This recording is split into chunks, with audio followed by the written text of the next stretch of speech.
innovando, en tanto que no es tanto decir cosas nuevas, sino como poder ajustar mejor como diríamos, esta característica de seres universales que somos, ¿no? que llevamos miles de años aquí con las mismas necesidades, básicamente con la misma dotación genética, básicamente con la misma anatomía, fisiología y, por supuesto, con una esencia o un alma que es el mismo. No creo que el alma haya cambiado mucho desde que lo pudimos ¿no? como tener esta mirada al horizonte desde el bipedismo y desde todo el desarrollo que supone a nivel de neocortes y todo el desarrollo que supone a nivel sobre todo de relación, ¿no? de formar clan, de formar tribu, de ser sistema para poder sobrevivir. Entonces, hoy sí viene un concepto que es un concepto relativamente joven, solo tiene unos 3 siglos, que comparado con los miles de años por aquí, pues es bastante joven, que es la neotenia, ¿no? Entonces, neotenia es un término que se acuña desde el darwinismo, que tiene que ver con cómo se observa que el desarrollo gestacional de los distintos seres vivos, ¿no? Que antes estábamos hablando sobre los seres humanos y decía, ¿no? una compañera, bueno, y ahora hay que incluir a los colibríes y a los pajaritos y a los leopardos y al jaguar, y ¿no? como hay que incluir, ¿no? a todo lo demás. Es como, sí, por supuesto. Entonces, hay algo que sucede en la inclusión de todos los seres vivos, y es que no puede cambiar con una sesión iniciada. Me despisté con alguna voz. Es que en el desarrollo embrionario se puede ver si ¿no? que Carolina lo ha tenido hace poco, ¿no? Supongo que con Sofía, ver las ecos, ¿no?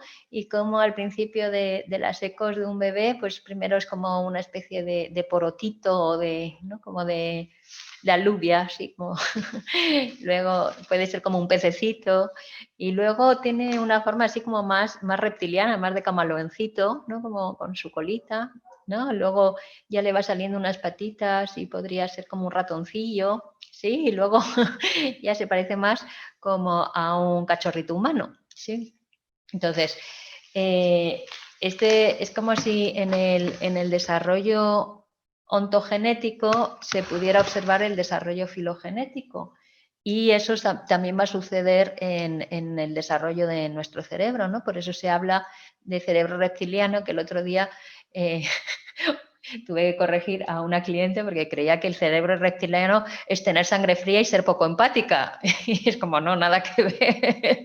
Nada que ver. El cerebro reptiliano tiene que ver con centros cerebrales muy internos que están bajo el sistema límbico y tiene que ver con lo instintivo. Sí, y por ejemplo, por eso a veces un olor nos lleva a tal explosión de memoria y de emociones, ¿no? Porque está en algo muy, muy, muy primitivo, interno, y entonces no lo podemos elaborar. Es como un disparo, una descarga inmediata y sin filtro. ¿Vale? Entonces, el cerebro reptiliano lo que tiene es que no tiene filtro. Los filtros los ponemos en el neocórtex. Todo esto viene porque el cerebro humano, o sea, lo que viene a decir la neotenia es que, claro, para poder pasar las criaturas humanas por el canal de parto, ¿sí? Necesita que el cerebro sea más pequeño de lo que luego se va a desarrollar. Y eso que decíamos el otro día, que son muy, muy cabezones, ¿no? Eso quiere decir que todos estos, ¿no? Como hablábamos el otro día, que los nenes van a tener que estar cubiertos en sus necesidades por todo el sistema, ¿vale? Todo el sistema familiar, todo el sistema colectivo, tribal, en el pueblo donde vivan, en la sociedad donde vivan, en estas sociedades así un poquito más occidentales o más desarrolladas, pues bueno, pues a veces hay una especie de exigencia de estado de bienestar donde las necesidades del niño no solo se cubren desde la familia, sino se cubren también desde el sistema de salud, desde el sistema educativo, incluso desde las instituciones sociales para cuidar si tienen maltrato, si tienen desamparo, etcétera, ¿no? Porque los nenes son vulnerables, esto lo tenemos claro. Vale. Entonces, esto es algo que comentamos un poco iniciando el otro día respecto a que las necesidades se podían ver a lo largo del desarrollo evolutivo y cómo íbamos, ¿no? Aprendiendo, ¿se acuerdan?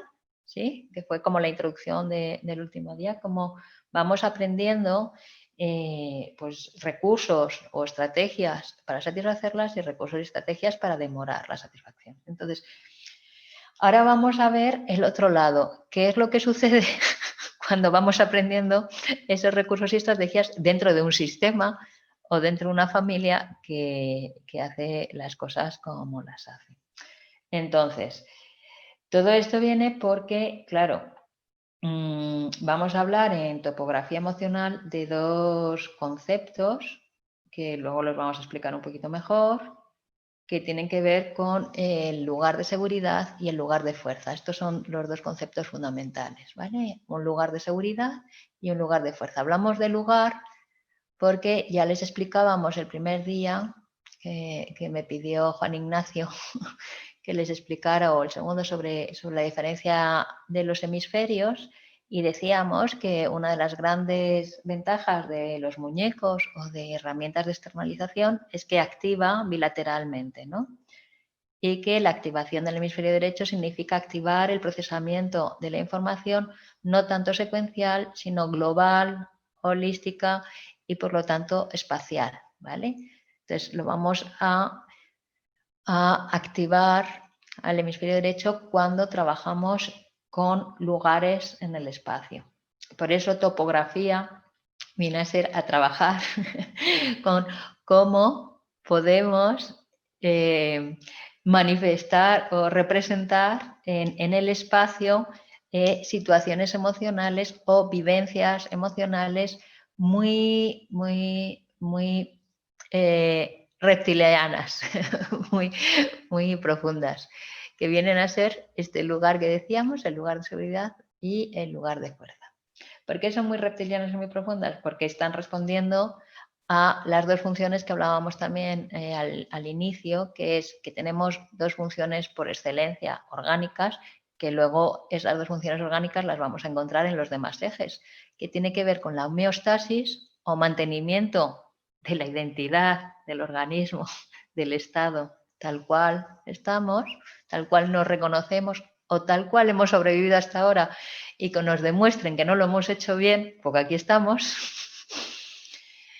Por eso el ser humano es conservador por naturaleza y los animales también. Somos conservadores porque si estamos vivos es que ha funcionado. Nos cuesta mucho el cambio, porque aunque estemos sufriendo o aunque lo estemos pasando mal y aunque haya ya muchos datos de que algo no va bien, somos la prueba viviente de que lo hemos hecho por lo menos lo suficientemente bien para estar aquí, para estar vivos. Y eso es irrefutable. Por eso lo decíamos, que no es que tengamos una resistencia al cambio porque seamos masoquistas, sino porque es que tenemos pruebas de que como lo hemos hecho hasta ahora, pues no ha ido tan mal dentro de lo que cabe. Porque es cierto que ha podido haber mucho sufrimiento a nivel afectivo, emocional. Lo que pasa es que comparado con sobrevivir, uno puede sostenerlo muchas veces. Entonces, esta es una de las necesidades, la homeostasis o el mantenimiento, la supervivencia, el sobrevivir, y la otra es el crecimiento, es la expansión, es el desarrollo, es lo relacional, es el poder reaccionar a nuestro entorno e incluso influir y tener efectos sobre nuestro entorno. ¿Sí? ¿vale? Entonces, estas dos necesidades son casi premotivacionales, o sea, es que es un impulso simplemente por estar vivos. Seguir siendo paréntesis de la entropía, ¿se acuerdan? ¿Sí? Y al mismo tiempo intentar que ese paréntesis de la entropía deje huella en esta vida, en esta existencia, ¿no? A través de los vínculos, a través de la memoria y del amor de los demás, a través de obras de creación, a través de dejar un legado para que el mundo pueda aprender o pueda funcionar de una manera más pacífica o más de convivencia. En cualquier caso, son dos impulsos iniciales, con lo cual casi que aunque hayan estado, o sea, lo comentabas esto porque aunque desde la comunicación no violenta y desde los ejercicios que propuso Juan Ignacio y que ayer revisaron, como que había 8 categorías, nosotros ahora vamos a ver básicamente 6. No es tan importante, ¿vale? Si son 8, si son 2, como ahora, homeostasis y crecimiento, si son 27. No es como por eso decimos que hay que reflexionar, hay que ver qué es lo que nos sirve, ¿sí? Y qué es lo que nos resulta útil. Entonces, con estos dos lugares, lo que nosotros vamos a proponer es ver cómo a un nivel sintético, que es lo que tiene lo espacial, que sintetiza en un lugar muchas cosas, esto que dicen de más vale una imagen que 1000 palabras, ¿no? O más. Sería como la pirámide media de Maslow. Sí, ahora la vamos a ver, exactamente. Ahora vemos esta unión de los ejes con la pirámide de Maslow y ahora lo vemos también con topografía emocional. Sí, son muy pro. Ahora dice, eras tú, Lili, que decías que os mirábamos con ternura, ¿no? Y así como con orgullo, sí, que da mucho gusto. Porque si se dan cuenta, nosotros lo que hacemos, andamos todo el rato, es como tejiendo hebras de un montón de lugares, de tradiciones, y como que todas nos parecen valiosas y lo que nos gusta es que la fusión sea como consentido para cada quien. Por eso, para nosotros, la formación esta, que es con personas que tienen tanta formación y tantas experiencias vitales y profesionales previas, nos gusta mucho que no haya una sustitución o que a veces comenta ¿dónde estás, Viviana? Que no te veo. Viviana, que comentaba que entraba en crisis, ¿no? Como que entraba en crisis con su profesión, ¿no? Cuando veía... Por ahí Acá te veo. estoy. Ahora Sí. ya sí te vi. Y esta semana ni te cuento. Domingo, miércoles, sábado y ahora. O sea que el lunes te diré qué pasa. Bien, pues es como que a nosotros nos gusta como poder aportar esto confiando en que como ya tienen un background experiencial muy fundamentado, que no hace falta que haya un trasvase de cambio o de sustitución, sino como una propuesta y una motivación y una inspiración para que ustedes mismos encuentren su propia receta de síntesis, ¿no? Es como, ¿cómo se llama, Juan Ignacio, esto, la cocina esta que nos gusta tanto, peruana, japonesa, lo de la fusión, ¿cómo se llama? Nikkei, es Nikkei, la cocina Nikkei, sí, ¿no? Como, entonces,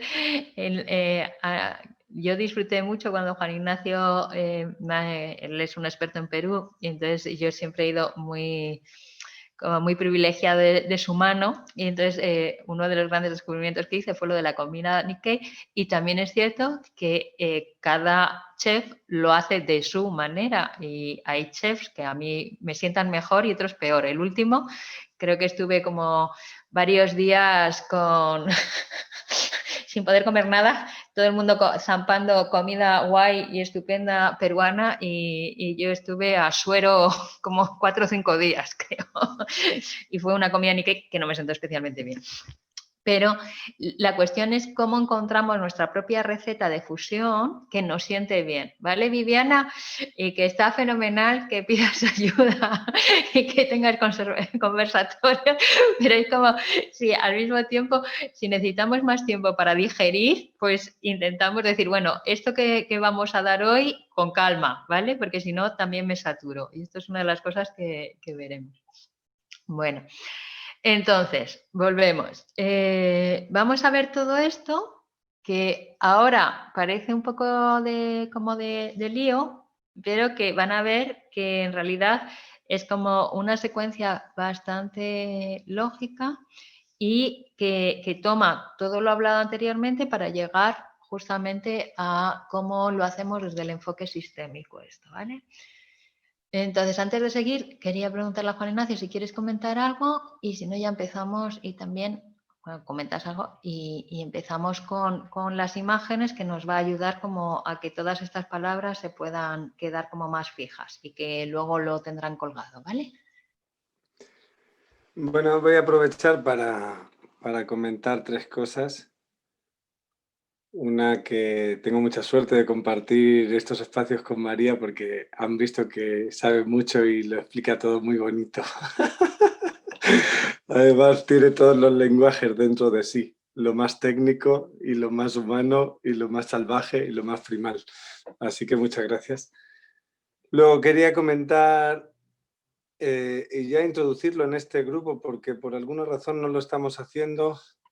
Nosotros siempre iniciamos nuestros encuentros con una oración del sánscrito que dice así: cuida bien de este día. Este día es la vida, la esencia misma de la vida. En su leve transcurso se encierran todas las realidades y todas las variedades de tu existencia. El goce de crecer, la gloria de la acción y el esplendor de la hermosura. El día de ayer no es sino un sueño y el de mañana es solo una visión. Pero un hoy bien empleado hace de cada ayer un sueño de felicidad y de cada mañana una visión de esperanza. Cuida bien, pues, de este día. Y me venía eso para poder traerlo a las sesiones que hagamos, porque un poco tiene que ver estos 2 lugares de seguridad y fuerza con 2 cosas que a veces las personas que se dedican al acompañamiento a otros seres, está bien que recuerden, y es: a veces tenemos demasiada implicación en que la persona cambie, con una mirada incluso en que según nosotros va a mejorar. Y claro, nosotros partimos de la base de que un ser que está hecho por algo más grande, pues es perfecto en sí mismo. Entonces, sí puede crecer, es difícil que pueda mejorar. Sin embargo, sí hay 2 cosas, sí es el sueño de ayer y la visión del mañana. Un sueño de felicidad y una visión de esperanza. Por eso en nuestro trabajo y con respecto a esto de el lugar de seguridad y el lugar de crecimiento, el lugar de fuerza, habría un lugar donde para nosotros es muy fundamental siempre mirar con máxima compasión y amor a la historia que ha sido. Y en muchas ocasiones recordarle a las personas desde ese lugar de seguridad, de honra y agradecimiento, no solo al sistema, sino a su propia biografía, sea lo que sea, porque finalmente llegó hasta aquí. Y como llegó hasta aquí, ese es el punto donde partimos.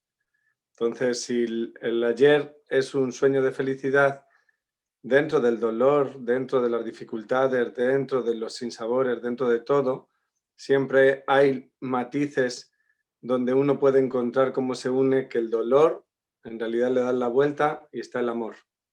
Entonces, para nosotros sí es importante esa mirada desde la parte del lugar de seguridad.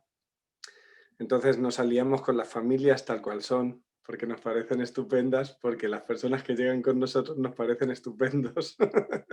Entonces vienen de un lugar concreto. Y a partir de ahí se nos hace más sencillo poder preguntarle a la persona, y es una pregunta sencilla, tonta, si quieren, pero a veces la persona viene como a contar cosas y entonces nosotros para poder trabajar solemos preguntarle: ya, pero ¿tú qué necesitas? Entonces esa pregunta es un poco compleja porque ya vieron todas las necesidades que hay, que ni lo sabemos nosotros, pero entonces le ayudamos un poco más y le decimos: ok, si sirve para algo lo que hacemos, ¿cómo sabrías que tú puedes valorar que ha servido para ti? Es decir, ¿cómo te vas a sentir que tienes más fuerza, que vas a sentir que tienes más presencia en tu vida? Y entonces, si la gente empieza a decir cosas extrañas como me voy a sentir más en armonía y en paz y en no sé qué y no sé qué, que sí, que está muy bien, pero eso en una sesión se queda entendido, pero la persona se compromete poco con su visión de esperanza. Entonces a nosotros nos gusta concretar las visiones de esperanza. Es decir, sí, y además de la armonía, ¿cómo vas a saber que estás en armonía? Y entonces ya sí, bueno, porque voy a bailar por lo menos 2 veces a la semana, ok, o porque voy a lo que sea. Y a veces es un recurso muy pequeño y sin embargo cambia todo por este lugar que explicaba María de los hemisferios cerebrales. Cuando a veces a uno le preguntas qué sueña, y si le preguntas eso a alguien te das cuenta que es que no sabemos ni siquiera soñar muchas veces porque se nos olvidó. Y soñamos en 4 cosas pequeñas, casi tontas, que lo que implican es solucionar nuestros problemas, pero olvidamos los sueños que son los nortes, las guías, ¿no? Soñar con estar en México en un lago de viejito y a saber cómo voy a llegar allí, o tal vez no, pero en cualquier caso como una visión que sea de un lugar de sueño, no solo de un lugar de resolver, porque para nosotros generalmente no hay una mirada de resolución, porque asumimos que ningún ser humano es un problema a resolver, solo estamos en procesos de salud y enfermedad y también de bienestar y malestar, sin más. Y bueno, quería compartir eso. Gracias.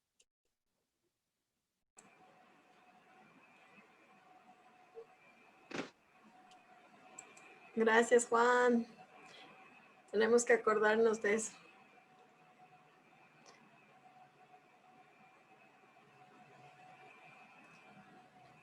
María. Sí, me estaba buscando que esto que comentaba Juan Ignacio, ¿no? Justamente encontré un texto muy bonito, muy bonito. Es un poco como, se ríe Juan Ignacio que ya sabe cuando, o sea, a mí me encanta la poesía y tal, pero también me encanta lo académico, o sea, me apasiona. Quiero decir que y entre lo académico que me apasiona, tengo especial, así como un poco de predilección por Jung, que tiene como una obra como de unos 50 tomos solamente y que ha tocado cosas tan variopintas como puede ser el carácter, la alquimia, el tarot, ¿no? Como los arcanos, tal. Bueno, el Shinoi, o sea, todo el tema del taoísmo, en fin. Total, hay un discípulo de Jung que comenta esto, lo siguiente. Es un poquito largo, pero es que es muy bonito. Así que y yo creo que puede ser. Y además es que me acordé, Albina, de ti, del tema de lo de la sanación. ¿Te acuerdas de la curación y demás? Porque le da otra vuelta, ¿sí? Si me dejan, aunque sea largo, ¿sí? ¿Puede ser? Y aunque se pierdan por el momento, no pasa nada. Es una pandilla de junguianos que lo que proponen es trabajar con el inconsciente sin que el tesoro inconsciente se haga consciente, porque como si las raíces, igual que ordenar las raíces las mata, poner luz a las raíces muchas veces también las mata. O sea, es una forma de entender las cosas un poquito diferentes a lo acostumbrado. Pero bueno, el texto, el título es El presente como dimensión del alma, por eso me venía mucho con lo de la visión y el sueño. El presente como dimensión del alma y el conflicto actual y la psicología del arquetipo, ¿no? Jung, con su concepto de conflicto actual, se pronuncia contra la tendencia a rastrear las fantasías del neurótico o del cliente hacia atrás en la cuna, ¿no? Dice, la verdadera causa para una neurosis, que es la forma de llamar a una dificultad, a un síntoma, ¿vale? De la forma analítica freudiana, yace en... La verdadera causa para una neurosis yace en el ahora, en el hoy. Pues la neurosis existe en el presente. Bajo ningún medio es un residuo del pasado, sino que se mantiene o alimenta diariamente. En verdad siempre generado de nuevo, por así decirlo. Y es solo en el hoy, no en nuestros ayeres, que puede, entre comillas, sanarse una neurosis. Será tarea del futuro elaborar en este sentido la psicología de cada fenómeno psíquico, cada uno de los mundos arquetipales a los cuales quieren iniciarnos nuestros síntomas. Y esto viene a decir, nuestros síntomas siempre son un buen, ¿cómo sería? Un buen cebo, un buen guiño para que nosotros entremos a profundizar en qué está sucediendo, ¿no? Como si fueran la excusa para entrar en la reflexión. Elaborar la psicología de un síntoma significa amplificarlo, no en el miserable sentido de un listado mecánico de paralelos mitológicos, sino de tal modo que un síntoma miserable dado, un síntoma que nos provoca daño, se transforme en ventana hacia otro mundo, en un modo entero de vivir, una perspectiva o un tipo de filosofía viviente, es decir, como ya he indicado, en una psicología completa. Pues el psicoanálisis de Freud se puede ver como un todo, pero en realidad es la elaboración comprensiva de su propio conflicto edípico, del propio conflicto de Freud con su mamá. Y la patología y la obra de Jung no se resume en no se puede resumir en una grandiosa amplificación y profundización de su psicopatología personal, aquellas experiencias que algunos psicoanalistas han referido como estados prepsicóticos. Bueno, en el diario de Jung se ve esto, ¿no? Como él delira, habla consigo mismo, tiene múltiples personalidades y cómo consigue, de eso que en cualquier otro sitio le hubieran encerrado, consigue construir una obra tan útil como la que él propone. Entonces, es la patología que cada uno de ellos tenía, Freud y Jung, les enseñó a ver. Es la sustancia interna que ellos rodearon, en la cual vivieron toda una vida y que buscaron agotar creativamente. En ambos casos no pelearon contra sus conflictos actuales, sino que dedicaron su vida, en el sentido del presente, volviéndose así vasijas para la patología y cuya sustancia preservaron y nos transmitieron. Pues de que cada uno de nosotros no posee la psicología de Freud o de Jung, somos convocados a permanecer con nuestra propia patología y a desarrollar nuestra propia psicología mediante su profundización y expansión o amplificación. Cada uno de acuerdo a su propia naturaleza, a su propia índole o, como lo llamaba Jung, a nuestra propia ecuación personal. ¿Vale, Claudia? Que estás con el diablo y creo que te estás regalando esto. Liberarte de las perspectivas de los demás y encontrar la tuya. Bueno, al comprometernos mediante el concepto de conflicto actual con el presente y bloquear nuestra mirada a desviarse a la izquierda o a la derecha en la balanza del desarrollo, Jung nos obliga a permanecer en este punto entre el pasado causal y el futuro final. Es decir, demorarnos, dar tiempo al fenómeno, darle la mano y así descubrir la dimensión vertical de la profundidad y la autonomía de la vida del alma en el sentido de la diferencia psicológica. Así, la salvación de la propia alma consiste en la salvación del mundo, porque no todo lo doloroso es verdad, pero con frecuencia la verdad es dolorosa. El instinto psicológico ante una dificultad, una patología, un síntoma, en tanto es un instinto verdaderamente psicológico, no consiste en salirse de ello ni en desear corregirlo.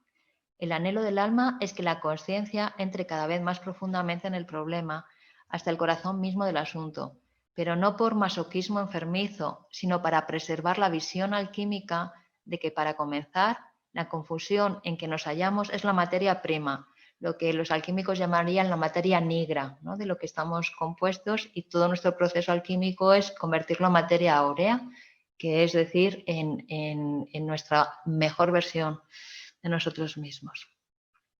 Sino para preservar la visión alquímica de que, para comenzar, la confusión en que nos hallamos es la materia prima a la que están dedicados el héroe psicológico y toda la obra. Obra lo pone con mayúscula, que es esta obra de la existencia, ¿no? De la existencia con dignidad y con sentido. Vale, en este sentido uno incluso podría decir que no es ni el mundo ni somos nosotros los que deben salvarse de la dificultad. Al contrario, es el problema o la patología misma la que debe salvarse o liberarse, en el sentido de la exigencia platónica de salvar al fenómeno. Vemos que la inclinación del ego, personalidad, es salirse del foso. La psicoterapia no es una profesión de ayuda en el sentido usual de la palabra. Su propósito no es corregir, y esto era Alvin a lo que me llevó, ¿no? Era como, su propósito no es corregir, curar, mejorar, ya sea el mundo o personas individuales.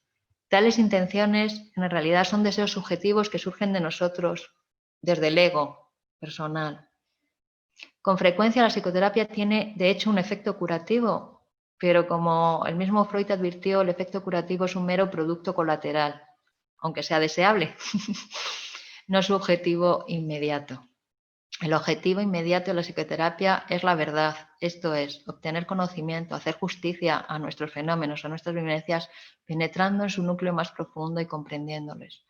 La psicología no es tanto mejorar el mundo o entrar en contacto con la esperanza o la desesperación, sino que tiene un trabajo que hacer. Y este es su compromiso. Aquel que desee entrar en el campo de la psicología debe por ello cruzar un umbral, el umbral que separa nuestros sentimientos, necesidades y deseos de la intencionalidad objetiva, que es la propia psicología, que tiene que ver con la verdad, con llevar luz a través de la noche y la tormenta. Así que esto es precisamente lo que nos exige el enfoque junguiano en la terapia, encontrar a cada persona y de hecho a cada momento en su singularidad. En otras palabras, fuera de este campo de concentración, de esta prisión que vivimos, soltarnos sin redes lógicas de seguridad en la frescura y novedad de cada momento presente y en la subjetividad atómica de nosotros mismos, a fin de descubrir en ello, solo en ello, nuestra verdadera humanidad universal. Este no es un sublime programa para la iluminación del mundo, sino una lucecita que debe llevarse en el silencio e invisibilidad de lo que hacemos como individuos a través de la oscuridad de nuestro presente. Bueno, me parecía muy bonito, siendo un poco el lenguaje junguiano, que es así un poco duro, pero también muy poético.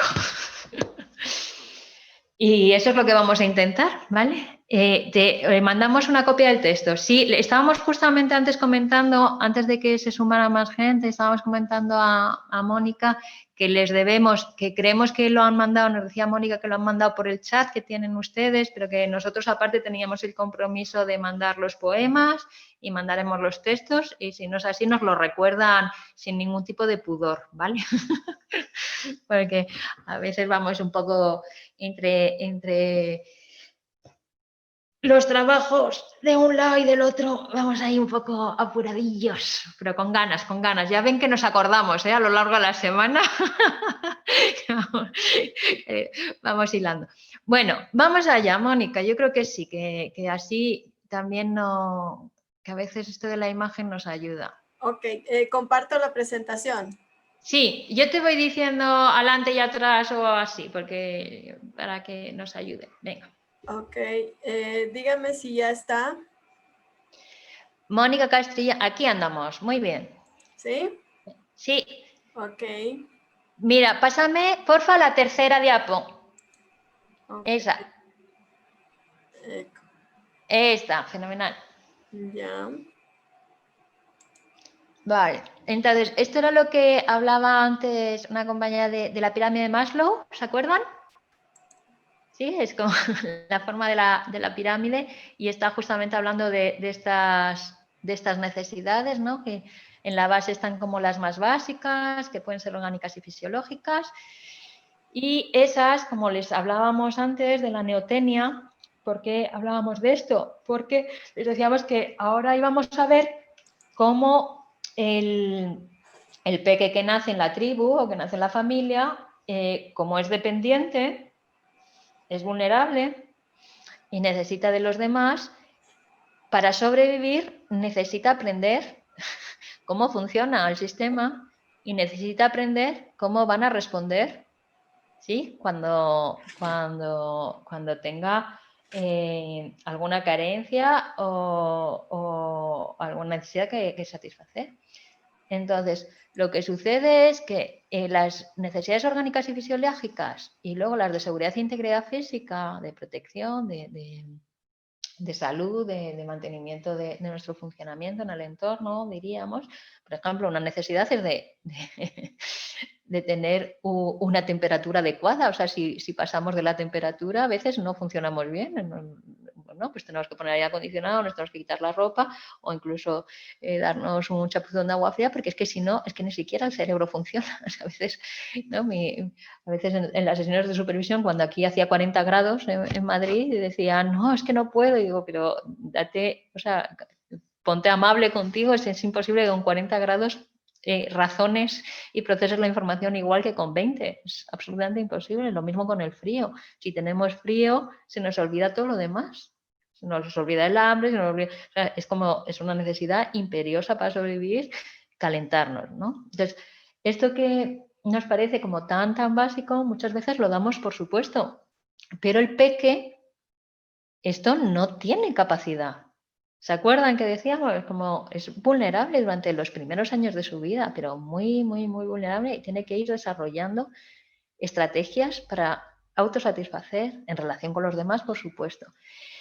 Lo que sucede, y esto es importante porque a partir del próximo día que les va a comentar Mónica y les va a explicar sobre el sistema actual y el sistema de origen y sobre todo el desarrollo de Bert Hellinger a partir de que esto es importante, ¿no? Que salga el nombre de Thea Sonfelder, le decía yo a Mónica, es muy importante que salga ese nombre de Thea Sonfelder.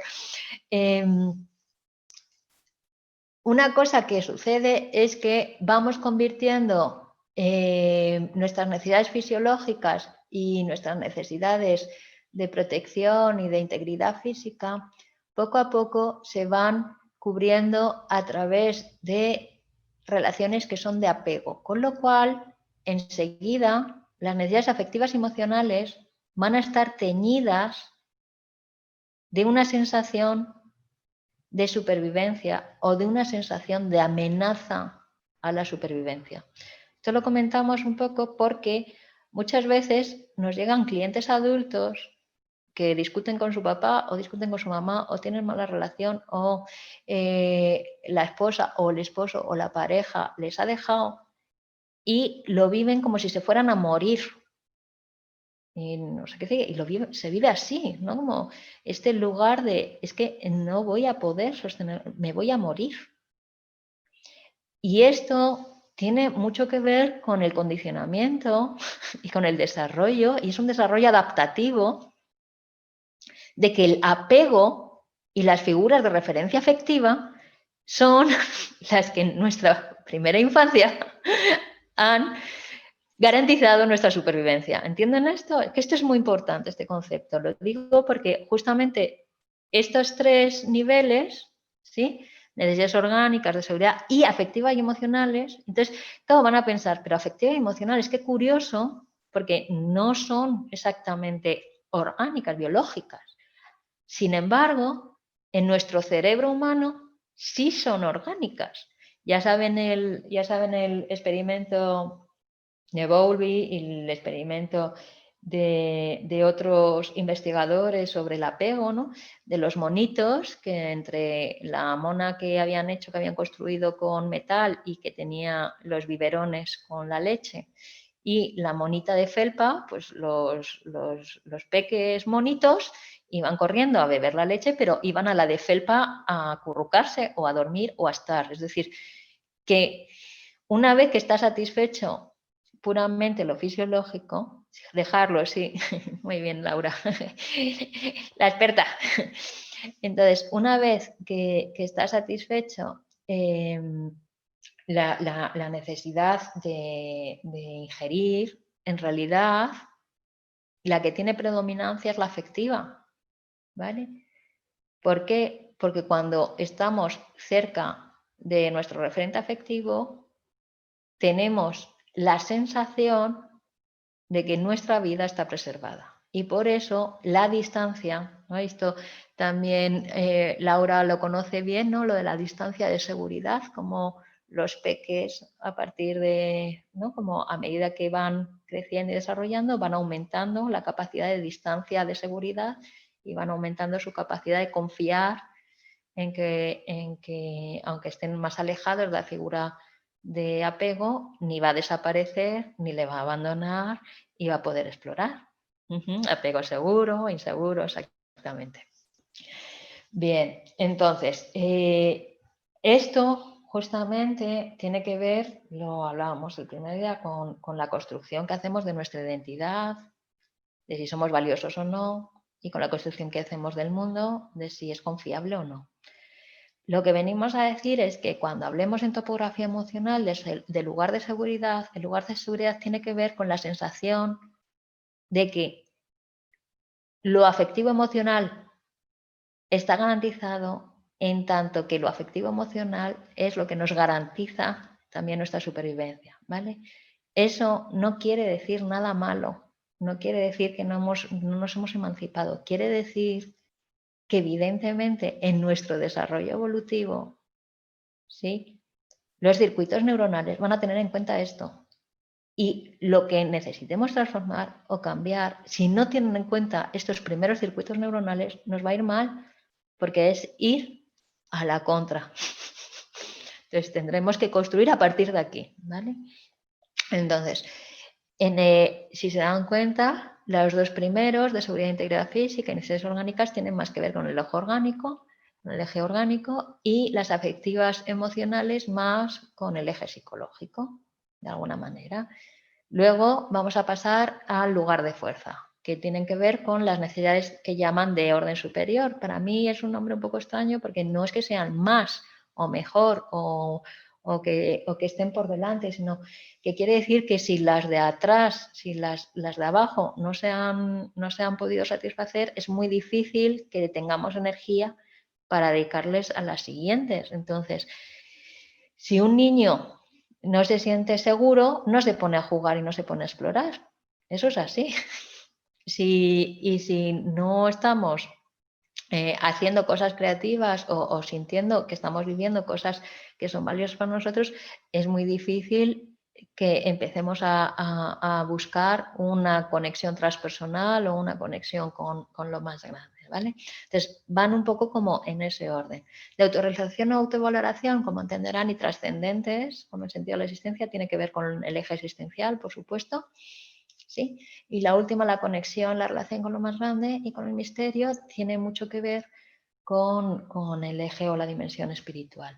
Y estas necesidades, cuando se cubren, tienen que ver con el lugar de fuerza. Si se dan cuenta, estas necesidades, todo lo que sea mediado desde fuera, nos van a llevar al lugar de seguridad. Es decir, hay personas que se relacionan, por ejemplo, con su credo desde un lugar de seguridad, en tanto que siguen entrando en el código de lo correcto o lo incorrecto que les explicó su abuelita o que les explicó el sacerdote o que aprendieron en la escuela, ¿de acuerdo?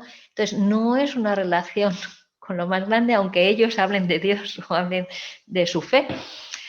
Ahí estaríamos en una relación con lo afectivo y emocional. No sé si me están entendiendo esto, que no siempre las palabras o los términos están exactamente en el eje. Podemos estar hablando de algo que nos preocupa psicológicamente y, sin embargo, es un tema existencial. O podemos estar, ¿no?, con un síntoma emocional y viene de falta de vitamina B, ¿vale? Entonces, esto es responsabilidad nuestra, el poder tener, no el explicarle al cliente, no explicarle al consultante los ejes, sino en que nosotros estemos teniendo en cuenta todos ellos. Vale, el otro día, explicándolo así como de forma sencilla, es un resumen, es una síntesis, que el lugar de seguridad es como aquello que has aprendido, que te garantiza de alguna manera o que crees que vas a conseguir que no te pasen cosas malas. Es el lugar de seguridad, es el lugar protegido, no me van a pasar cosas malas, ¿vale? Y el lugar de fuerza es aquel lugar que vamos aprendiendo a encontrar para que nos pasen cosas buenas. No que no nos pasen malas, sino que nos pasen cosas buenas. Si dan cuenta, no es incompatible exactamente Pero cuando nos arriesgamos a que nos pasen cosas buenas, generalmente significa que ponemos un poco menos de atención a los riesgos de perder lo bueno. Es decir, ya saben que hay algunos que son unos entregados por la causa del amor y se enamoran, y otros que dicen, no, que yo no quiero sufrir. Y es como, por más que tengan ganas de conocer a alguien, como que hacen una especie de movimiento de conservación de, no, que me voy a meter en problemas, ¿vale? Esta especie de, en lugar de seguridad, es como más una tendencia, un impulso de conservar, ¿no? Como decíamos antes, ¿sí? De mantener el paréntesis, que no haya mucha incomodidad, y en lugar de fuerza tiene más que ver con expandir, ¿vale? Con dejar huella y con crecer, con hacer que el universo que vive en nosotros sea cada vez más amplio y pueda estar en mayor relación con el universo que nos rodea. ¿Sí? Juan Ignacio, por ahí, ¿quieres comentar algo?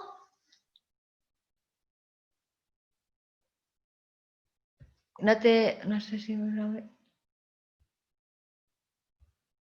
que no te veo. Ahora ya te veo, ya te he encontrado. No, vale. Vale. De acuerdo. Entonces, vale. Ay, pasamos a ver a la primera. Mónica, si puedes.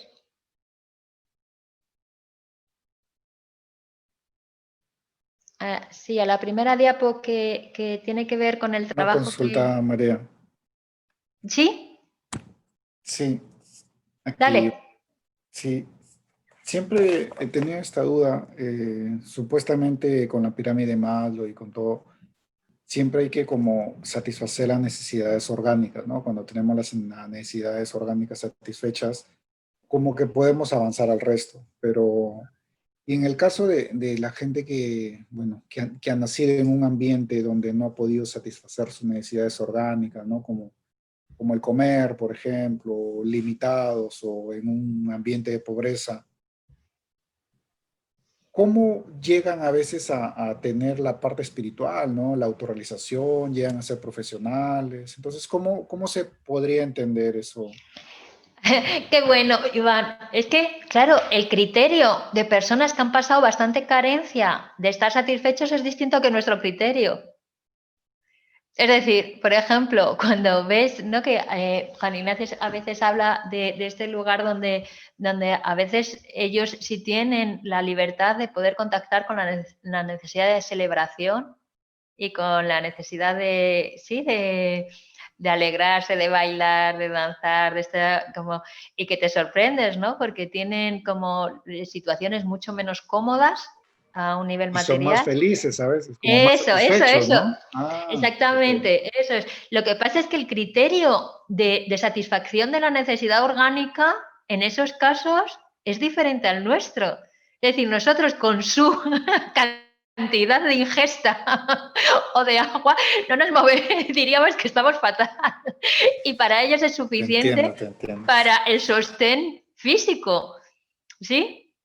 Pero evidentemente cuando ves, ¿no? Como si un peque lleva 2 o 3 días deshidratándose, pues no va a poder jugar. Eso es así. O sea que o sea, va a tener ganas y a lo mejor te sonríes y le enseñas un juguetito, pero como ese movimiento, ese impulso a explorar, a buscar, va a ser difícil. ¿Sí? O una persona cuando está enferma, ¿no? Cuando está incluso cuando tienes fiebre, ¿vale? Ponlo en cuando tienes fiebre. Cuando tienes fiebre a lo mejor no puedes, dices, qué bien, tengo rato para leer todo lo que tengo pendiente y de repente estás en la cama, estás hecho una selga podrida, así pochita, como que no. Y como dices, que voy a leer, yo lo que necesito es taparme y sudar aquí y a que se me pase, ¿sí? Entonces, como que la idea a veces de qué bien que voy a tener tiempo y sin embargo orgánicamente no nos acompaña, ¿no? O cuando tienes El dolor de muelas, por ejemplo, ¿no? O sea, que de repente, pues, con el dolor de muelas ni siquiera a veces te queda energía para ser amable. Dices, mejor no abro la boca porque voy a decir cualquier cosa Sí. un poco Y desagradable. el trauma, ¿dónde se da? En el eje psicológico, ¿no? Por ejemplo, algún El tocamiento, alguna evaluación, porque a veces algunos cuando tienen el trauma se quedan en ese estado, ¿no? Y es por eso que no a veces como que se estanca la vida, ¿no? Claro, ¿sabes qué pasa? Que con el trauma, como hay una rotura de identidad y una rotura de la construcción del mundo como un lugar confiable, se da en los tres ejes realmente. Es a menos en el espiritual, que se puede sostener, pero a veces también afecta porque se enfada con Dios a alguien, o otras veces no, eso es como un poquito más independiente, pero va a haber una rotura a nivel de identidad y de construcción del mundo, eso es psicológico. Va a haber una memoria celular, que esto lo comentaba, ¿te acuerdas, Juan Ignacio, el otro día cuando hablaba del efecto que tenía en el cuerpo, que podemos elaborarlo cognitivamente y podemos incluso elaborarlo afectivamente y reconciliarnos, pero si en la memoria corporal no hacemos como todo un trabajo de rearmonización o de limpieza, va a ser difícil. Y tiene un eje existencial porque de repente los valores que tenías antes o sea, de repente se han quedado vacíos, vacuos, ¿no? Es como, o sea, cuando te pasa un atentado, por ejemplo, cuando, ¿no? Como esto que ha sucedido alguna vez o un tsunami, que es que de repente es como que todo lo que tenía sentido antes ya no lo tiene, porque de repente relativiza todo, ¿no? Un fenómeno como ese, o que maten a tu hijo, o es como de repente ya carece todo de importancia, es como, y tienes que volver a recomenzar, ¿sí? Entonces está el trauma como, por eso es un trauma, porque hay una rotura o sea, no es solo una afección o no es solo un suceso difícil, como puede ser un divorcio o puede ser, ¿no?, como una situación de estrés agudo. No, un trauma es que te rompe. Sí, entonces te va a tocar, como te toca el eje psicológico, ¿te acuerdas? El eje psicológico es el eje, la bisagra entre el orgánico y el existencial, con lo cual va a tocar a los otros dos. ¿Sí? María, Sí. mira, bueno, quería primero comentar que he tenido la oportunidad de trabajar por 30 años con niños de la calle en extrema pobreza y también con niños que tienen acceso a pagar una atención de salud.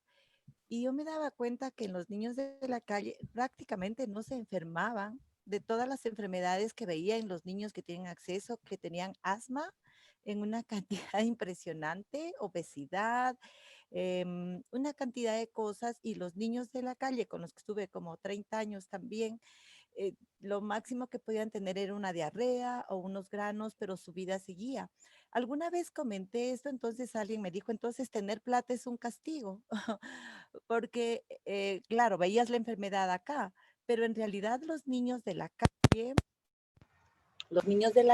eran niños que estaban en la etapa de supervivencia, entonces se enfocaba en otras cosas y prácticamente eran niños que no iban a dejar de trabajar, así tuvieran una diarrea. Me impresionó muchísimo eso y eso fue lo que me llevó a meterme mucho en este campo de lo psicológico. Qué bonito, Lili. Aquí, por ejemplo, Juan Ignacio ahora si quiere lo comenta, que él ha trabajado con muchos muchachos de etnia gitana, ¿no? Y le gusta mucho la cultura tradicional, ¿no? Flamenca y gitano.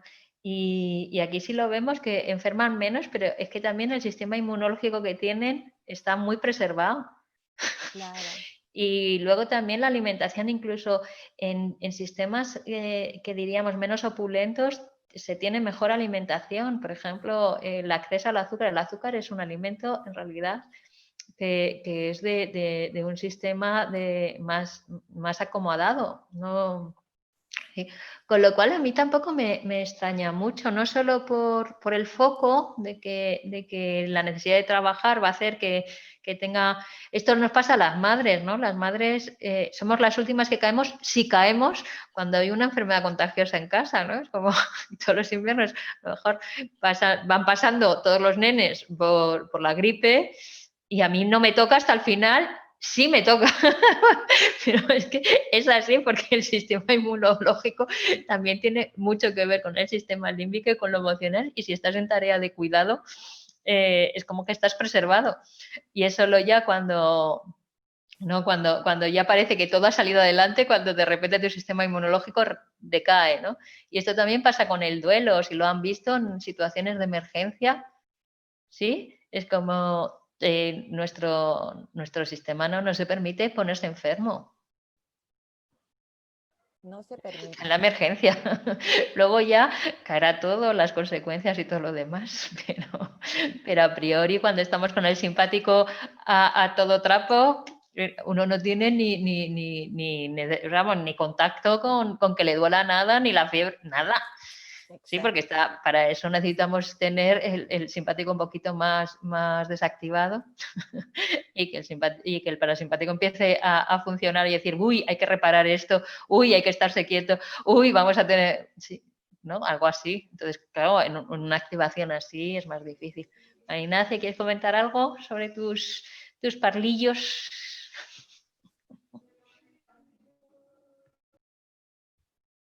Bueno, en realidad no mucho, solo es una intuición de mi alma que a mí me hubiese gustado ser gitano o negro, pero pues me tocó ser esto. Porque hay algo en cosas muy pequeñas que dan mucho vigor y mucha fuerza, y los gitanos, como los negros o como algunos de los lugares que comentabais antes, que comentaban antes de pobreza o de extrema pobreza, tienen un formato de vida más sencilla o más simple, si se quiere ver, en el sentido de que muchos de los devaneos neuronales de dudas no los tienen, porque como no tienen nada, no suelen tener miedo a nada. Y todo eso es lo que fundamentalmente enferma el sistema. Es decir, si atendiésemos a la medicina tradicional china, que probablemente sean los que más saben de salud y enfermedad en proceso, el miedo tiene que ver mucho con que esté funcionando bien los riñones y la vejiga, que es el elemento agua. Pero claro, el elemento agua es una necesidad fundamental, ¿no? Uno bebe agua o se muere, pues tiene esas dos opciones, no tiene muchas más. Pero el agua incide directamente, como en la naturaleza, incide directamente sobre el elemento madera, como las plantas y los árboles, que son pura agua prácticamente. Y claro, la madera en nuestro organismo tiene que ver con el hígado y con la vesícula biliar, que todo eso es lo que afecta directamente después a la tierra, que es el estómago y el bazo. Lo que me refiero es, en realidad todo se cultiva ahí, porque básicamente está la nutrición de comida y agua, y luego está la nutrición del aire.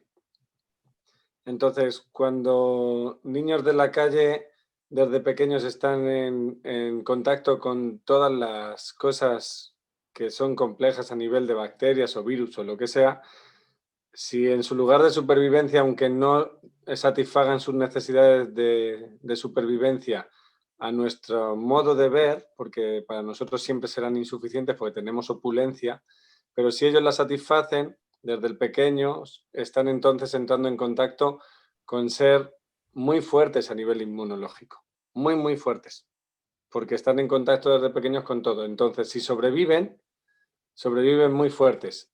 Puede ser que no sobrevivan, pero entonces no estamos hablando ya de estas personas, porque nunca van a llegar a que podamos trabajar con ellas.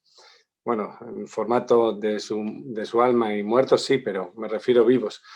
Entonces eso tiene mucho que ver, y lo decías con lo de los niños de la calle que no tenían asma y todo eso, y es como, claro, el metal, que tiene que ver con los pulmones y con el intestino delgado, pues si desde el principio se hace inmune, entonces luego son resistentes a todo.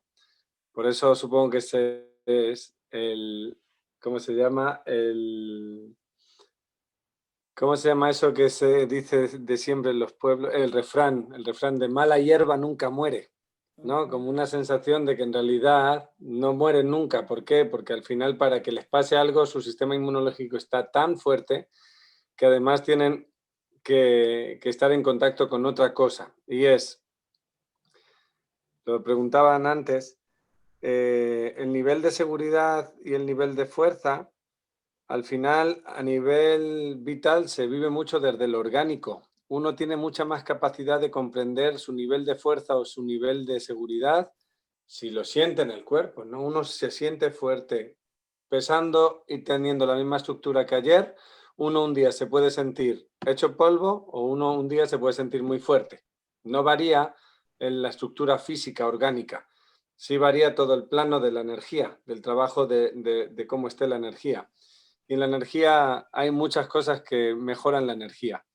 Y tanto los gitanos como los negros tienen algo en común, y yo por eso querría ser uno de ellos, y es que tienen vidas muy complejas, pero cuando alguien toca un tambor o cuando alguien da unas palmas, ya se lía todo. Ya solo hay celebración y por ese rato uno se olvida de que el tío está en la cárcel, de que el otro está no sé cuántos, de que este está con drogas o de que lo que sea.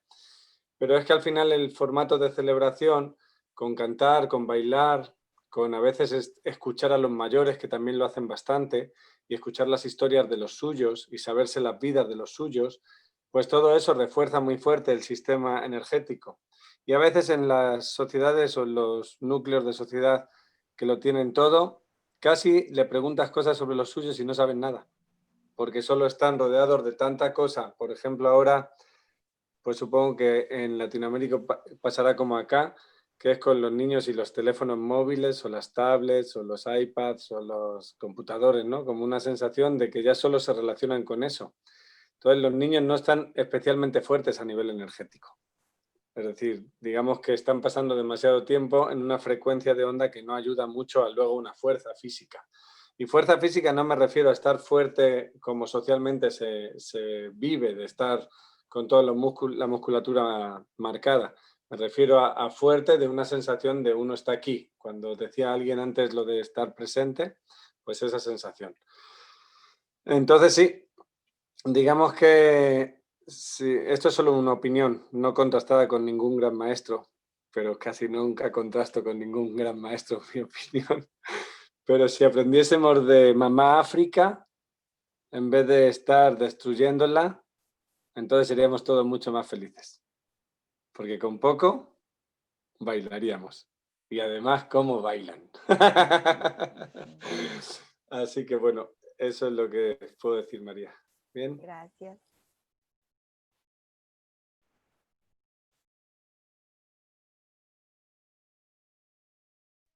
María, no se te oye. Hola, que sí, fenomenal, porque estoy totalmente de acuerdo con lo que comentas y por eso me parecía importante que hablaras también de este lugar que tienen para ti africanos y gitanos. Que comenta Dana Hill, el libro de Peter Levine. A mí también me gusta mucho el cuerpo lleva la cuenta a este nivel de cómo funciona todo el sistema polivagal y también en relación al trauma y el sistema nervioso autónomo, ¿no? con esta relación de simpático y parasimpático. Y hay algo que comentaba Lili, que para mí es una forma muy, muy correcta de resumirlo. El lugar de seguridad tiene que ver si no es que sea eso, sino que en el lugar de seguridad necesitamos cumplir con las reglas del sistema para que no me pase algo malo, sí, para no perder los privilegios de pertenecer, diríamos. Y cuando hablamos de los privilegios de pertenecer, asumimos que nunca se puede dejar de pertenecer, pero para el niño no ser atendido, estar excluido o que le condenen al ostracismo significaría una amenaza de muerte, una amenaza de no poder sobrevivir, ¿de acuerdo? Con lo cual, en el lugar de seguridad, por supuesto, el precio que pagamos es acatar el código, es cumplir con las reglas. Mientras que en el precio de fuerza, el precio que pagamos es arriesgarnos a la soledad y arriesgarnos al error.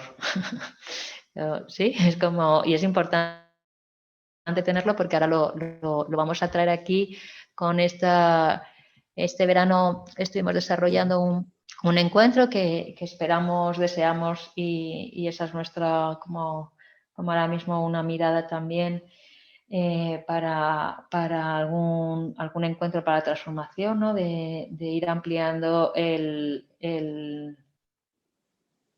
encuentro que hicimos, el ritual de encuentro que hicimos sobre la alquimia. Y surgieron, ¿no?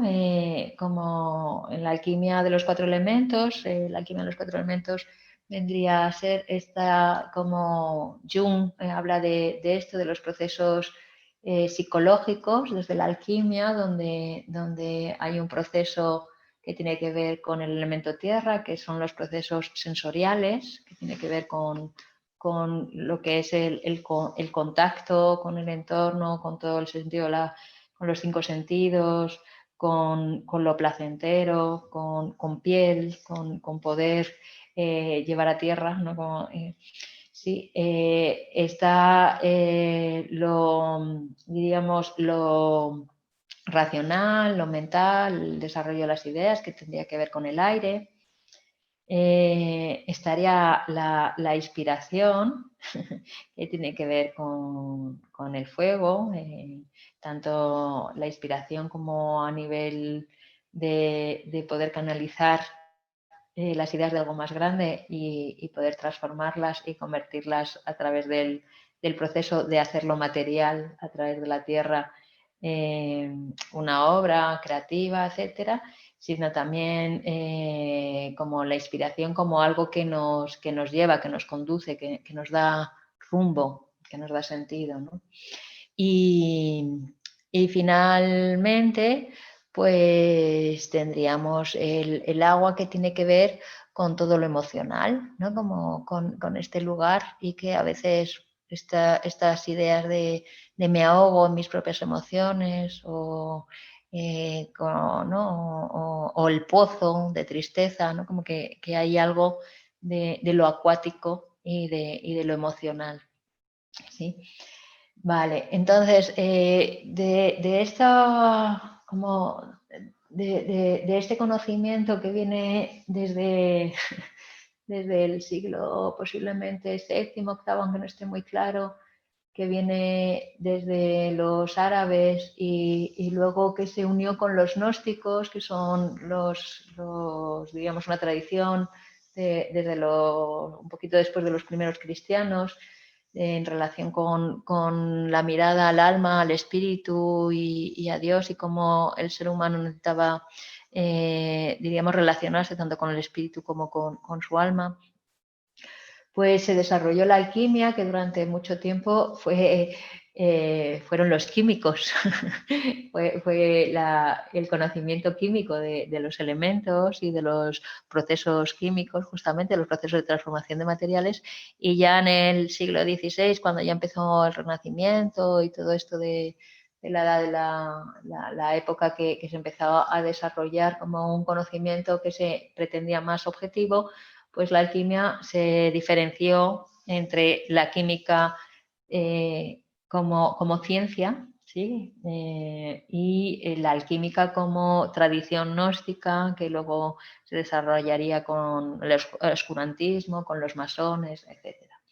En cualquier caso, Jung lo trae porque es cierto que es un conocimiento de muchos, muchos, muchos hilos y con mucho sentido. Y nosotros lo recogemos y lo planteamos como algo muy práctico a nivel de testarnos a nosotros y testar a los demás cómo vamos en nuestras necesidades, ¿vale? Y ¿se acuerdan que decíamos? Puede ser 8 categorías, puede ser lugar de fuerza y lugar de seguridad, pueden ser 6 escalones en la pirámide de Maslow, y aquí son 4, ¿vale? Son necesidades de nutrición, de motivación, de refugio y de reparación, ¿vale? ¿Puedo decir una cosa? Sí, claro. Gracias. Bueno, lo digo como una mala suerte, no lo digo como algo que sea una buena noticia, pero en realidad es la mejor noticia. Tanto el lugar de fuerza como el lugar de seguridad, como este lugar de la alquimia, como el lugar de la necesidad, no son lugares a encontrar que son estáticos, siempre es como un ciclo, como un dinamismo. Es decir, en el lugar de seguridad uno se puede ir a cómo uno aprendió de pequeñito, pero en realidad uno que ya de mayor decide algunas cosas, de repente se siente en un lugar de seguridad y lo que necesita es cambiar a un lugar de fuerza, simplemente para poder crecer, ese lugar que decía María del crecimiento. Pero no como si ese le fuese a dar la fuerza para ya, bueno, pues ya estoy en mi lugar de fuerza y ya todo es, sino como un lugar que vuelve a ser dinámico de la mirada en siempre tener el norte en ese lugar de fuerza.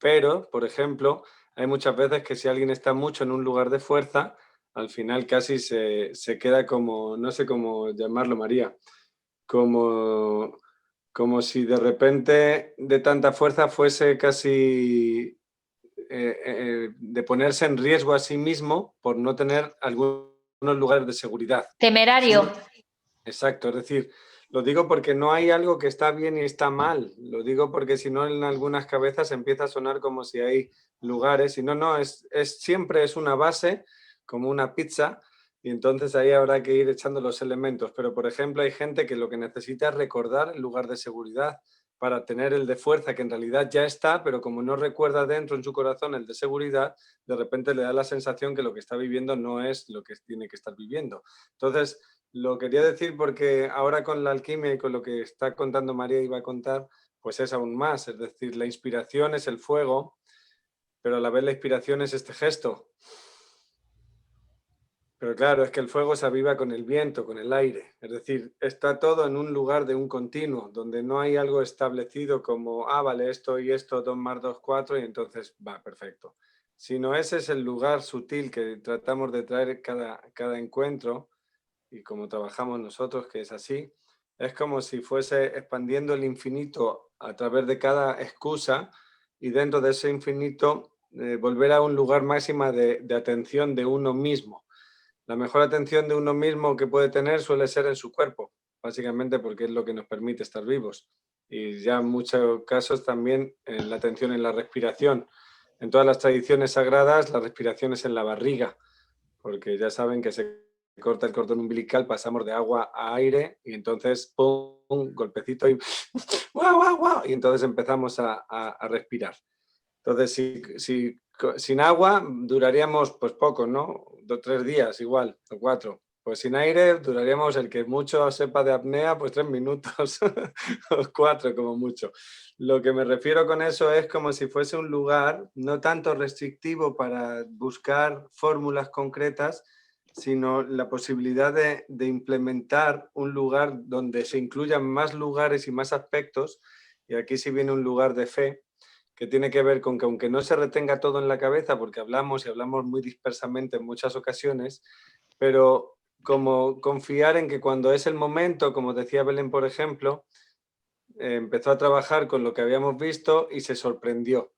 Pero dentro de esa sorpresa que le pasaba al trabajar con la comunicación no violenta, hay un espacio de sorpresa, pero a la vez hay un lugar de saber desde dónde. Y ese lugar de sorpresa le va a regalar a ella cosas que son solo para ella y que le va a servir para las siguientes personas que pueda ver, o simplemente le va a servir para ese momento. Pero lo que me refiero es como si fuese un lugar simplemente de tratar de ampliar mucho, porque si no la alquimia es un poco raro tratando de poner los 4 elementos y que salga la quinta esencia, ¿no? Hay que estar todo el rato conjugando todos y por tanto hay como un espacio de máxima escucha. Escucha adentro y escucha afuera. A nosotros nos gusta particularmente bastante Enrique Martínez cuando trabaja con la voz, y él siempre dice que tenemos 4 oídos, 2 hacia afuera y 2 hacia adentro. Y es cierto, el pabellón auditivo tiene la capacidad de escucha hacia afuera, pero también la tiene hacia adentro. Entonces nos escuchamos a nosotros y escuchamos afuera también.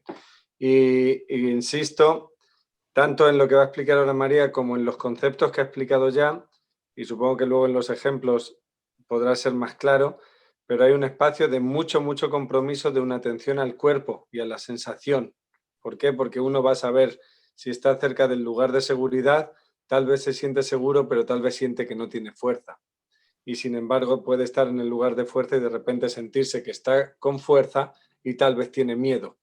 Y esto lo introduzco porque a veces nos da la sensación que el lugar de fuerza va sin miedo, ¿no? Ya está fuerte, pues ya no hay miedo. Y pues a veces es al revés.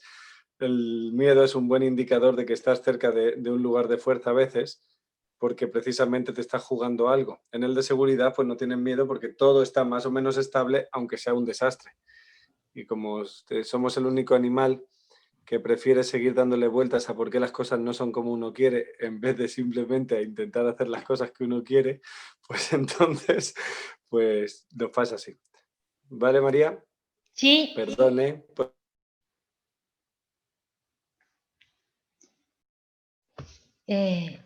Pues sí, son como, si puedes pasar a la siguiente, Mónica, son como 4 formas de preguntarnos esto que estábamos planteando, y es desde, pues desde este lugar alquímico, que es los 4 elementos, y el quinto que lo llamamos la quinta esencia, que tiene que ver con nuestra parte divina.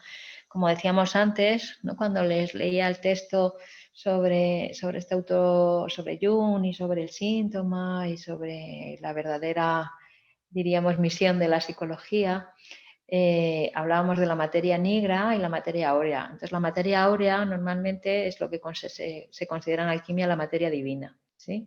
Y esa es los 4 elementos en distintas proporciones, en distinto equilibrio, son los que nos van a permitir, si hacemos la transmutación, contactar con nuestra quinta esencia, que es esa materia áurea, que es esa divinidad que todos diríamos disfrutamos, aunque no contactemos con ella habitualmente. Entonces, para nosotros la nutrición tiene que ver con el aire, porque no es tanto una nutrición de materia, sino la nutrición de la respiración. Entonces, el planteamiento es como si ustedes, esto es un bonito ejercicio también, Mónica, para algún momento, para mandarlo y luego compartir, ¿no? en pequeño grupo. ¿Qué actividades, personas, situaciones, lugares pueden ofrecernos energía en un nivel cotidiano? No es como un chute de repente, bueno, pues es que claro, cuando me voy a los Andes y subo a los Apus y no sé qué, claro, pues es que vuelvo renovado. Bueno, sí, fenomenal, pero eso no es lo que consideremos una nutrición cotidiana, ¿vale? Es como, ¿qué actividades tiene nuestro cliente? ¿Qué actividades tenemos nosotros? Acordaros que nosotros siempre decimos que si nosotros lo tenemos, podemos ofrecerlo, que si nosotros hemos transitado por ahí, podemos acompañar, si no es complicado. Y esto no quiere decir que tengamos todas las necesidades cubiertas en todo momento, quiere decir que por lo menos sí nos abrimos a reflexionar sobre ello y a tomar nota de qué tenemos pendiente, ¿no? Hay personas que tienen más pendientes un tipo de necesidades que otras, y eso lo tomar nota y ver si en algún momento pueden explorar qué sucede si amplían por ahí, ¿vale? Y entonces la nutrición, que lo asociamos con el aire por este lugar de respirar, de que necesitamos respirar cotidianamente, sería aquellas personas, aquellas relaciones, aquellas labores, aquellas actividades que nos permite coger fuerza, que nos permite airearnos, que nos permite este lugar como de estar como en los coches cuando se hace, ¿cómo se llama? ¿No? Cuando te hacen el chequeo, la revisión, ¿no? Es como un lugar en donde cada día revisamos que estamos bien de energía, ¿vale? El tema es que a veces, por ejemplo, imaginen que a veces nos nutre hablar con un amigo, pero no nos vamos dando cuenta a lo largo del tiempo que aunque nos nutra, en determinado momento empezamos a sobrecargarnos con sus problemas, o empezamos a sobrecargarnos porque no tenemos momento para llamarle, o sí, y empieza a ser una obligación en vez de un lugar de nutrición. Y a lo mejor necesitamos revisar que lo que antes nos estaba nutriendo, ahora nos está haciendo dependientes y ahora nos está intoxicando, ¿vale? Este es el tema de lo que decía Juan Ignacio, de que no hay ningún lugar estático y que una de las principales necesidades que tenemos es justamente de no dar por supuesto y revisar con cierta hábito si los recursos y las estrategias que hemos utilizado hasta ahora están funcionando igual y si los precios que estamos pagando compensan, ¿vale? Entonces, a veces, por ejemplo, pues yo estaba en un, ¿no? estaba en un grupo de movimiento, de improvisación de danza. A mí me nutría semanalmente, era algo que hacía cotidianamente. Me costaba a veces, a veces me costaba ir, me daba pereza. No era un sitio donde yo me refugiara porque era una situación de bastante salida de confort, porque como que no son mis movimientos habituales, no, bueno, estás en grupo, te expones, etcétera, pero me nutría, ¿sí? Sin embargo, en determinado momento el coste empezó a ser mayor de lo que me nutría y empecé a darme cuenta que algo no iba bien, porque cada vez me daba más pereza ir.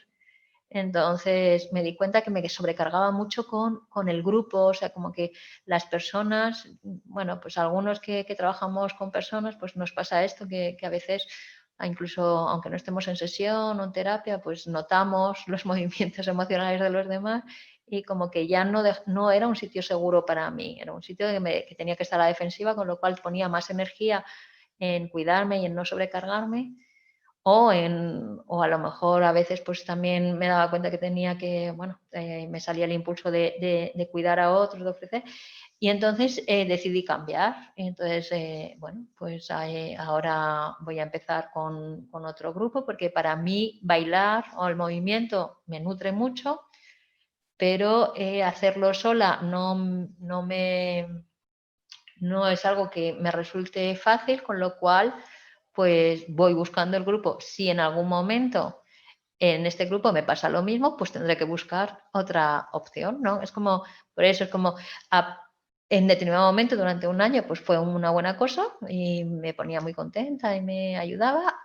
Y en determinado momento, pues, aunque me diera pena, pues tuve que decidir que no era lo mejor para mí, ¿sí?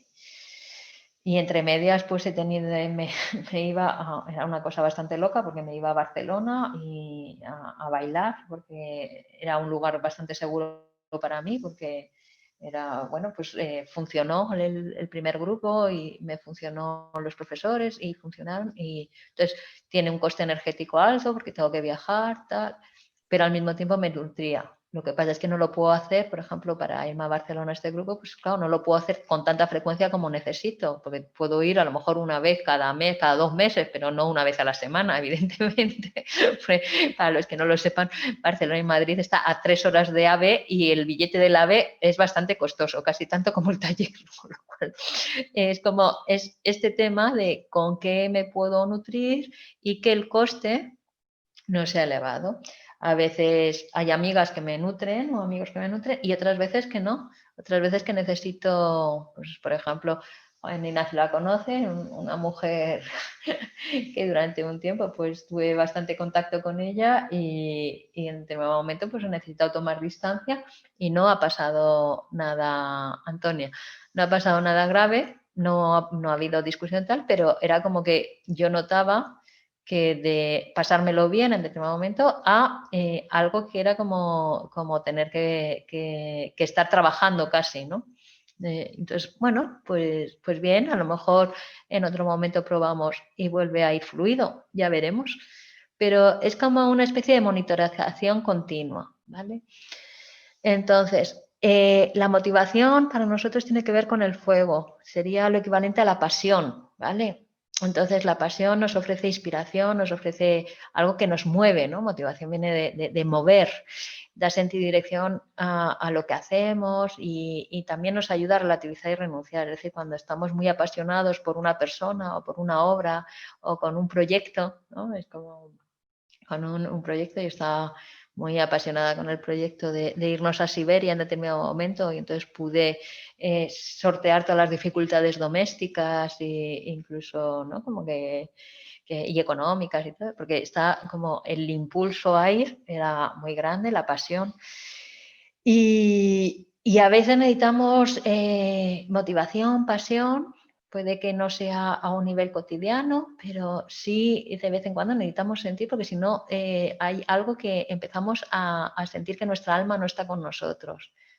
El desánimo, ¿no? Este desánimo que es estar sin alma, vendría a ser como que no hay esta especie de tirón hacia adelante, de tirón de que merece la pena.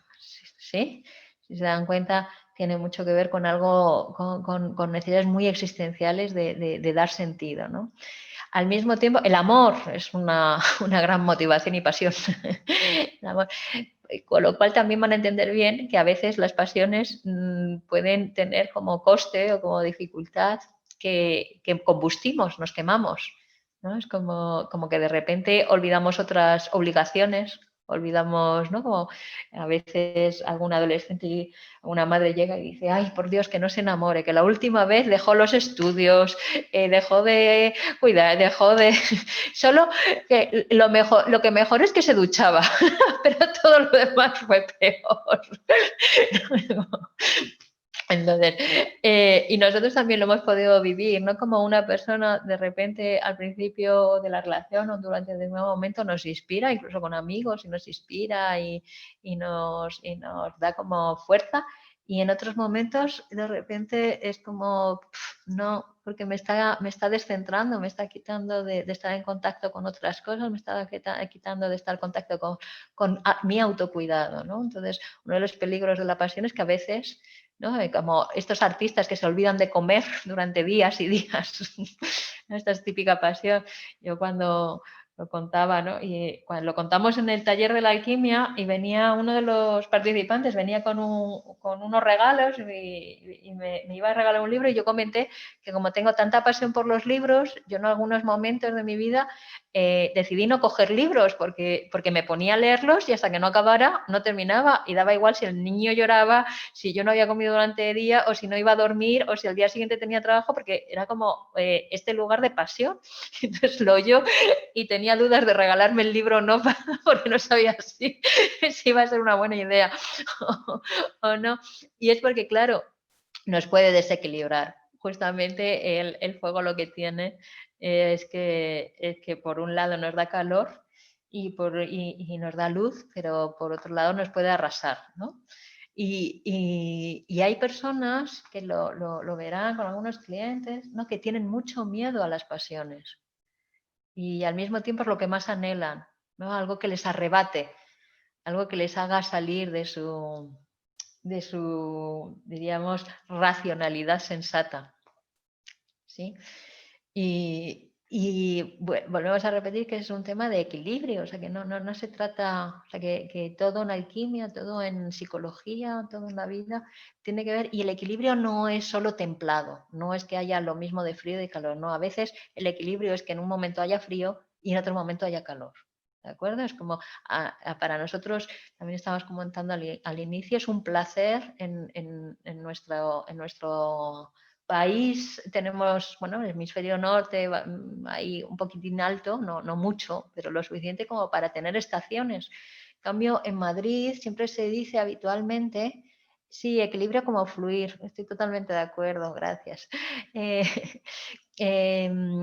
En Madrid se decía que no teníamos entretiempo, que teníamos solo inviernos y veranos, que pasábamos del calor al frío sin entretiempo. Y sin embargo este año hemos disfrutado una primavera de entretiempo y estamos disfrutando de un otoño de entretiempo. Y para mí es un placer poder sentir cada uno de los momentos estacionales, ¿no? Es como el ciclo. Entonces, es un placer poder sentir hambre, es un placer poder preparar la comida, es un placer poder comerla y es un placer poder sentirse satisfecho. Es como poder tener el placer de que no necesariamente es no sentir necesidad o no sentir impulso o no tener frío o no tener calor, sino justamente el poder pasar por muchos lugares y no quedarte aprisionado o no quedarte fijo o no quedarte apegado en uno de ellos. El refugio vendría a ser un lugar de tierra, como la cuevita, ¿no? Nosotros cuando vemos refugio vemos la cueva, ¿no? Entonces nos permite reposar, estar en confianza, reponer energía, facilitar otros procesos, porque baja nuestra activación del sistema simpático, esto que hablábamos antes, ¿no? Es como estos peques que a lo mejor los nenes de la calle justamente es una de las mayores necesidades que tienen, encontrar refugio. Y no me refiero solo a un refugio del frío, sino a un refugio de reposar, ¿no? De no tener que estar en alerta, como un abrazo de un adulto de confianza, ¿no? Y que a veces eso les da justamente la experiencia emocional y vital que necesitan para poder algún día sentir que son también ellos lugares confiables para otros, ¿no? Entonces, a veces, yo no sé ustedes en Latinoamérica cómo lo llevan esto. En España ha habido un boom en los últimos años de lo del Netflix, el HBO, no sé, las series y tal. Y además es como si fuera tema de conversación trascendente, ¿no? La serie maravillosa y el guionista estupendo y no sé qué. Bueno. Entonces, esto por ejemplo, es un buen refugio. El tabaco es un refugio para algunas personas, ¿no? Los que no lo utilizan desde un lugar más desde la medicina, desde el abuelito y desde poder centrarse, que eso es un refugio, pero hay otras personas que ese refugio lo utilizan desde la sedación y la evitación, ¿no? Y la serie es igual, uno puede utilizar las series para estar como descansando y se puede nutrir, pero también lo que puede hacer es dejar de estar en contacto con sus propias necesidades, ¿no? Y atontarte, ¿no? Y como no estar en relación con las personas de tu familia o no estar de convivencia porque te exige algo y estás muy tranquilo en situación pasiva, ¿no? Entonces, el peligro del refugio suele ser la pasividad, ¿no? Que de repente no estemos cubriendo las otras necesidades porque estemos también metidos en la cama, metidos en nuestra cueva o dejándonos sedar por la televisión o por la serie o demás, que estamos haciendo carentes otras necesidades. Esto es un poco el ejemplo cuando los peques empiezan a comer alimento basura de este que les gusta mucho porque tiene mucho glutamato, tiene azúcar y tal, pero no tienen vitaminas, ¿no? Este lugar, que entonces se sacian, pero no les nutre. Pues aquí sería un poco lo mismo, ¿vale?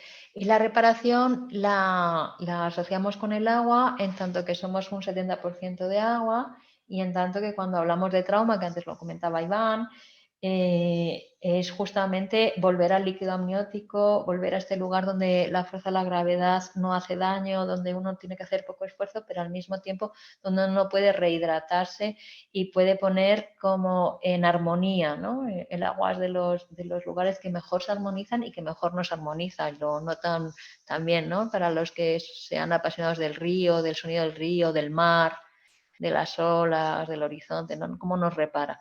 Entonces, nos permite restaurar, reconciliar lo dañado, ¿sí? Y también lo que es muy importante es en la reparación también podemos empezar a lo que se llamaría incubar o gestar, es permitir que dentro de nosotros se pueda dar una transformación, se pueda hacer como el mito del ave fénix.